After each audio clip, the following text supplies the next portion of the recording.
How can you make an under-desk storage drawer with 3D printing? First, we design and model all the required parts in CAD software. Next, we print them using industrial SLA 3D printing.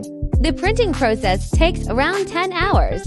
Once printing is complete, we finish the parts with asterisk washing asterisk, sanding asterisk, UV curing. Finally, we assembled all the parts to create a functional under-a-desk storage drawer. Interested in our 3D printing services? Feel free to contact us.